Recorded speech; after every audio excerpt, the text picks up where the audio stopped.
Hi, I'm Natasha. This is my channel, Always Be Crafting. It is a gloomy Saturday morning, and on Saturdays I sew. Well, at least for a little while. The current time is just before 9 a.m., which means I only have about an hour today to do some sewing before I have to leave. Now, usually Saturdays are my sacred sewing time. I usually block off the entire morning. I don't leave my basement, my underground. You can see it's already dark and it's gloomy outside, so I don't have a lot of natural light this morning. I usually block off my entire Saturday morning to sew because I work Sunday through Friday in the morning. Mornings are when I have my best energy. So I use it 6 days a week for work. And on Saturdays, I use it for sewing. Today, I have to share my sewing time with teaching. I have an opportunity, if you will, to substitute for my boss, actually, for my director. Sorry, I have something in my eye. Give me a moment. Sorry about that. I had like an eyelash or something that was driving me a little crazy. Where was I? This morning, I have an opportunity to substitute for the director of the music school I teach for. And we are doing a library series. Now, I had an opportunity about a month ago in the month of February to participate in this library series. And today she's asked me to step in for her because she has another commitment. And I'm excited to do so because it's a lot of fun. And this might be the last chance I personally have to participate in the library series. So it is in conjunction with a local symphony and a couple of musicians from the symphony, a cellist, violinist, come to the library and they play, and we lead our music classes for the people who attend, usually families with young children, usually ages 0 to 5, but there are going to be older children there as well, based on the children who showed up last month. So, which is wonderful because that's what we do. We make music for everyone. You know, it's not just for infants. It's not just for toddlers. It's really for everyone. And grown-ups get so much out of it as well. And everyone in between. Really, it should be music for 0 through 99, but it's for everyone. And we're doing the story in addition to like our normal shtick, if you will. It will also be music, a musical retelling of Don't Let the Pigeon Drive the Bus. And since my director will be away today, I will be playing the role of the pigeon, hence the gray shirt. I will be jazzing up said gray shirt with some plumage. I have set aside a pink and a green boa to add some feathers to my pigeon this morning. So that should be a lot of fun. Anyways, back to sewing, because that's what we're here for. It's Saturday, and on Saturdays I sew. Did I also mention it is the 15th of March? Beware the Ides of March. Oh man, it's been a rough couple weeks in general. But the last couple, like 48 hours, have been really crazy. Yesterday was Pi Day, obviously, 3/14. But in addition to Pi Day, it was also Purim, which is a Jewish holiday. And it's a holiday where we dress up. And I did get to use my plumage. I wore my feather boas for Purim, and that was a lot of fun. I got to test out my pigeon ahead of time to make sure it would work. But it's been crazy. There's been a lot going on. I had some dental work done. I've been in a lot of pain, dentally speaking, this week. So the last 48 hours especially have been really tough. I'm a little tired, so if I'm a little off balance this morning, I apologize. But again, let's get back to sewing. What am I sewing? In the next hour before I have to leave, I am just hopefully going to get 2 more shirts 90% done, because they are currently about 30% done, and I think I can get them to 90% done before I leave.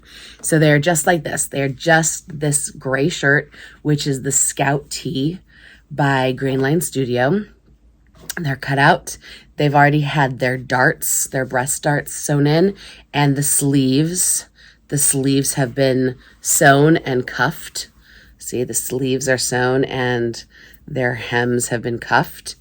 I am not there. I have a blue one and a green one. See? So all I have to do is attach the shoulders and the sides of the front and the back, then insert the sleeves, and I think I can do the hem along the bottom. I think I can finish that in the next hour, I think. I can't do the neckline because, of course, I can't find the neckband piece. If you watched my video, I'll put it in the cards, I think it was 2 weeks ago. I don't believe it was last week. I believe it was the week before last. I had done a striped Scout Tee, and I had used bias binding for my neckband and my shoulder. I'm not my shoulder, my arms and my bottom. And I've worn that shirt a couple times already. Was it last week? It was either last week or the week before. But again, I'll put it up here in the cards if I haven't done so already. It's up here in the cards. I've worn that shirt, I think a couple of times now, washed it, worn it, washed it, worn it. And, it just, because this is a cotton gauze and it's very drapey fabric, but the bias binding I used was a cotton poly blend. So it's a little bit more stiff. It works okay in the neckband, but around the sleeves and around the bottom, it makes the shirt stand out a little more than I like. Doesn't drape as nicely. So that's why I already, cuffed the sleeves, just rolled over and hemmed the sleeves already, because I didn't want to put the bias binding on the sleeves, and I'm not going to put the bias binding on the bottom. I might decide to put bias binding on the neckband because, again, I didn't mind it, or I might cut more of the double gauze to do a neckband. I haven't decided yet because, like I said, I haven't cut the neckbands yet. So that's why I can only get the shirts 90% done, because I'll get everything except the neckband, because that's the decision I have to make. Okay. I will move the camera into a position so you can watch me sew, and I'll add music, and I'll do the zoomy zoom fast, and this might be it. Thank you for watching. Thank you for being here. If you've been here before and you've come back, thanks for coming back. If this is your first time here, thanks for stopping by. I hope you come back. I hope you watch more videos. And if you like what you see, please give it a thumbs up. If you want to keep seeing it, please subscribe. If you want to talk to me, say something to me, say, you crazy lady, or keep going, you got this. Any interaction is always welcomed and enjoyed. So just thanks for being here, and I look forward to seeing y'all again soon. Bye.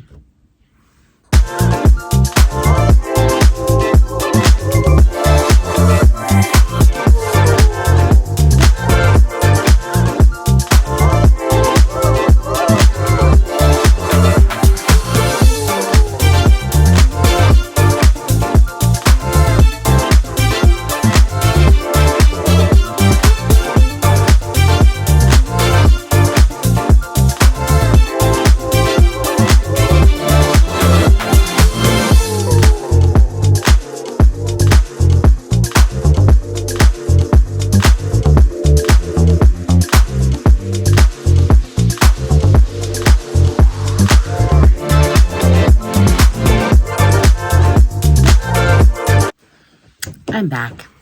All right, so I only got one sleeve on today, and I think I need to leave. I think I need to take off because it is 10 o'clock and I'm supposed to be about 25 minutes away from here in 30 minutes. So I want to leave myself a little time to get there. Don't want to be late. And I realized as I'm sewing this that, gosh, I wish I had an overlocker so I didn't have to do every seam twice, because first I do a straight stitch and then I go back and do a zigzag stitch. And then I remembered I have an overlocker.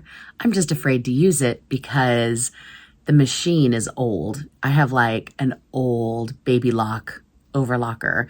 I think it's like 40 years old, I think, because I got it from my mom, and I think it's the original overlocker, baby lock overlocker that she got when I was a kid. Now I'm 49, and I want to say she got it around the time I was 9, 10, maybe 11 years old. And when she got it, she put the fear of God into me. She was like, do not touch this machine. Do not come near it. Do not breathe on it. You will cut your finger. You will hurt yourself. Do not come near it if I am not around you. Do not try to use this without supervision. And I do remember her kind of teaching me how to use it once or twice, but I remember it being so overwhelming that I was like, nope, this is not the machine for me. I'm not using this. And, peace out, goodbye. So I never really learned how to use it because it was too much. It was overwhelming. I was afraid of it. It was too much. It had too many moving pieces, too much maintenance. It was too much machine. And I was a kid still. Like, I think she was trying to give me a lesson probably when I was like 12 or 13. And I was like, not for me. So, yeah, I inherited it when she passed away, and it has been sitting in, I have like this little cabinet like right behind me here, and it's just been sitting in there for, let's say, 15 years. Just sitting there, I look at it every now and then and go, yep, there it is. There's the baby lock overlocker. I don't know what to do because I like the idea of overlocking, and now the new machines have this like where you don't even thread it yourself. It's called like air threading. I think that's amazing. And I know a lot of YouTubers are using them, and I watch them and I think, gosh, it looks so much faster to overlock your seams. And I'm so jealous that they're having all this success, but I have all this baggage and PTSD from like 40 years ago about overlocking. So maybe that's a journey I'm going to have to go on. Either I'm going to have to learn how to use this machine, or maybe I need to sell this machine and invest in an overlocker, or maybe I'm going to have to manage my expectations with timing, because if I'm going to straight stitch and zigzag every seam, I'm going to have to remember it's going to take me a lot longer, and I'm only going to put one sleeve on one shirt, and I'm not going to finish. I'm not going to get 2 shirts to 90% in 1 hour. I'm going to get one shirt to 75% and the other shirt to 50%. Managing our expectations. Maybe that's what I need to do. All right. I've been talking for 3.5 minutes, and I said I only had 25 minutes to go. So whoops, I have 1 minute now, 1 extra minute. So I've got to go. I got to go. Bye. Thanks for being here. Have a good day.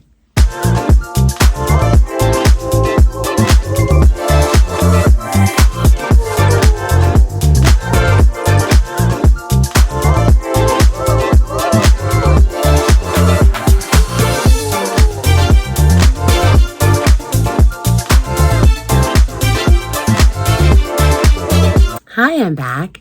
So some plans have changed around. As you can see, I have changed my ensemble. The concert at the library was awesome. It was a lot of fun. Just noticing what a mess I have back there at my crafting desk over there. You can see it in all its glory. Anyways, I got both shirts have their sleeves on, and now I'm about to hem the bottoms of them. So they're looking pretty good. I'm happy with them. These are just really comfy. The double gauze is so light, so breathable. And I just really love how this shirt feels. The Scout Tee by Grain Lion Studios is just such a comfortable shirt for me. That gray shirt that I was wearing earlier, I just love it, honestly. I've made a couple of adjustments to it. I take that back. I've made one adjustment to it. The size I make is, what is the largest size? Is it a 28? It might be a 28. Whatever the largest size that the pattern is written for. That's the size I make. And I don't remember if that's a 28 or a 30, but I make the largest size, and I don't know that I need to make the largest. I could possibly make one size down, but I am the most comfortable in the largest because, again, I'm very heavy chested, and I like the room it offers me. The one adjustment I've made is I've added 3 inches in length, because it's not a cropped shirt by any stretch of imagination, but it tends to hit, the way it's written, it hits kind of like right at the waistline. And that's just like an uncomfortable part of my body. I don't tuck shirts in. I like to wear my shirts on top of my pants. And I feel like that just shows off my belly too much. So having it 3 inches longer makes it more of a tunic length, but it's much more comfortable for me. So that's what I do to it. I think it's 3 inches in length that I've added to the t-shirt. So it's more of a tunic length than a t-shirt length, but it is otherwise a perfect pattern. Very easy to do, very easy instructions. There's like a sew along on YouTube from Grainline Studio. I don't remember how many parts it is because they go over each part, and it's written for wovens. So I'm planning, I haven't done it yet, but I'm planning to use some of my K Facet William Morris recolorings fabrics. I think he's specifically the lawn fabric that I just purchased over the summer. Was it the summer or the fall? When did those just come out? Did those just come out in December? Oh my gosh, I don't know. Time is a construct that just eludes me. Anyways, whenever those just came out, those may have just come out in December. Did those really just come out? I think they did. I think because I was looking forward to them since like August of last year. I was thinking about them, but I think I didn't get my hands on them until December. But I have them now, and I have a bunch of them. I like went crazy with the K Facet William Morris. I think they call it like Cafe X Morris. I don't remember what it's called. Look it up if you haven't seen it. Fabulous. I bought a bunch of the fabrics both in the quilting cotton and in the lawn. And my plan is to use the lawn because lawn has like a lighter feel to it, and it's a slightly wider cut of fabric. Instead of 45 inches wide, I believe it's 54 inches wide.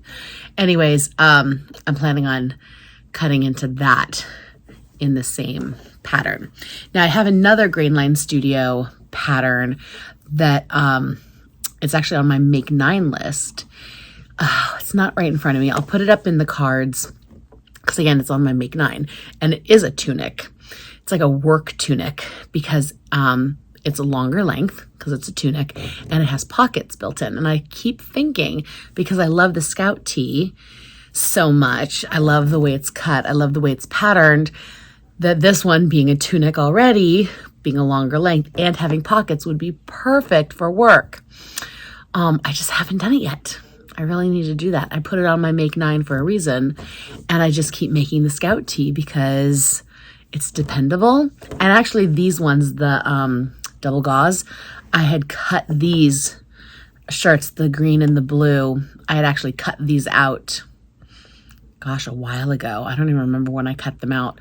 I think I bought the double gauze from Joann's way back before they even announced that they were going into bankruptcy and closing down their stores, because I'd purchased the gray double gauze there like last year.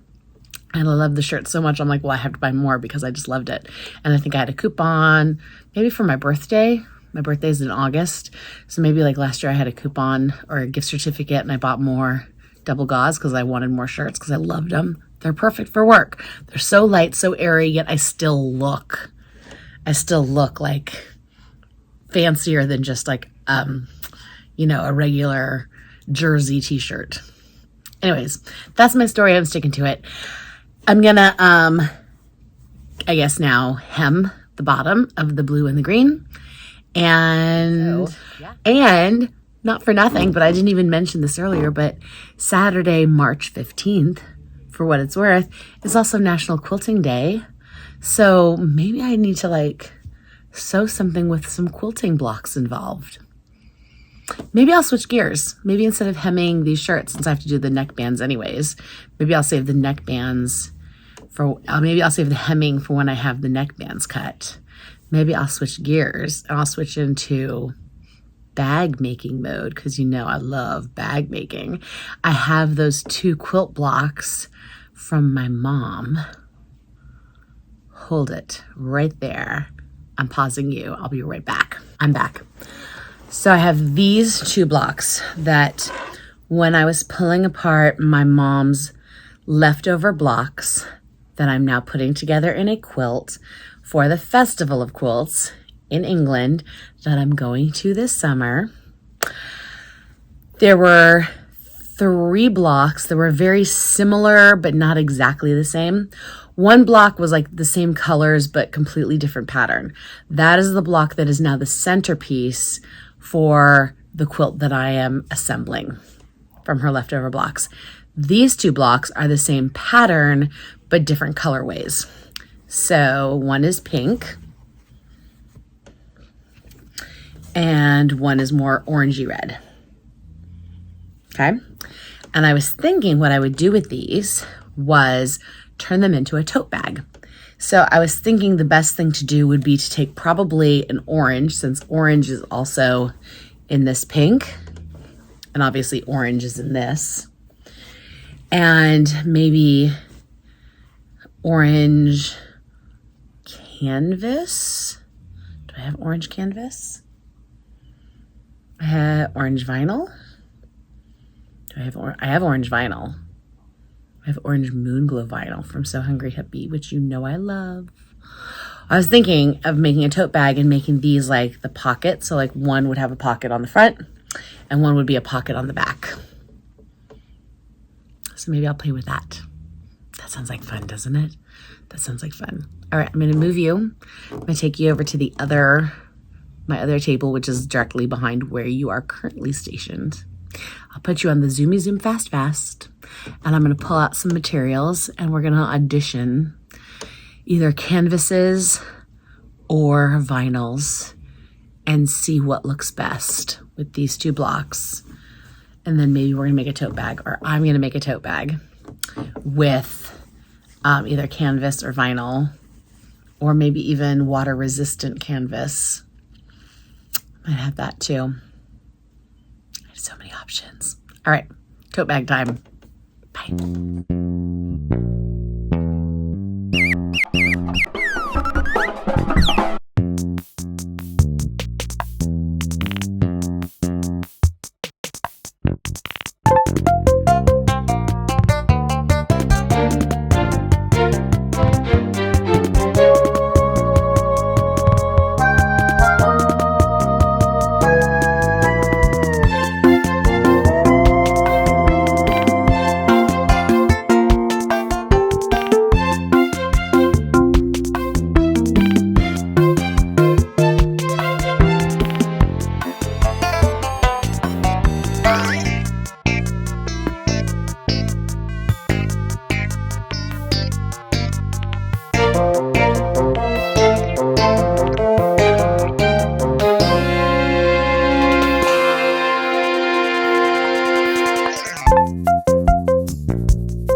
Hi, I'm back.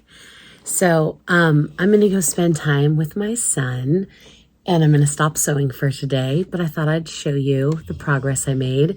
So I've only quilted one of the quilt blocks that will be a pocket for the tote bag. So here's one. And I actually chose the backing fabric for the pocket.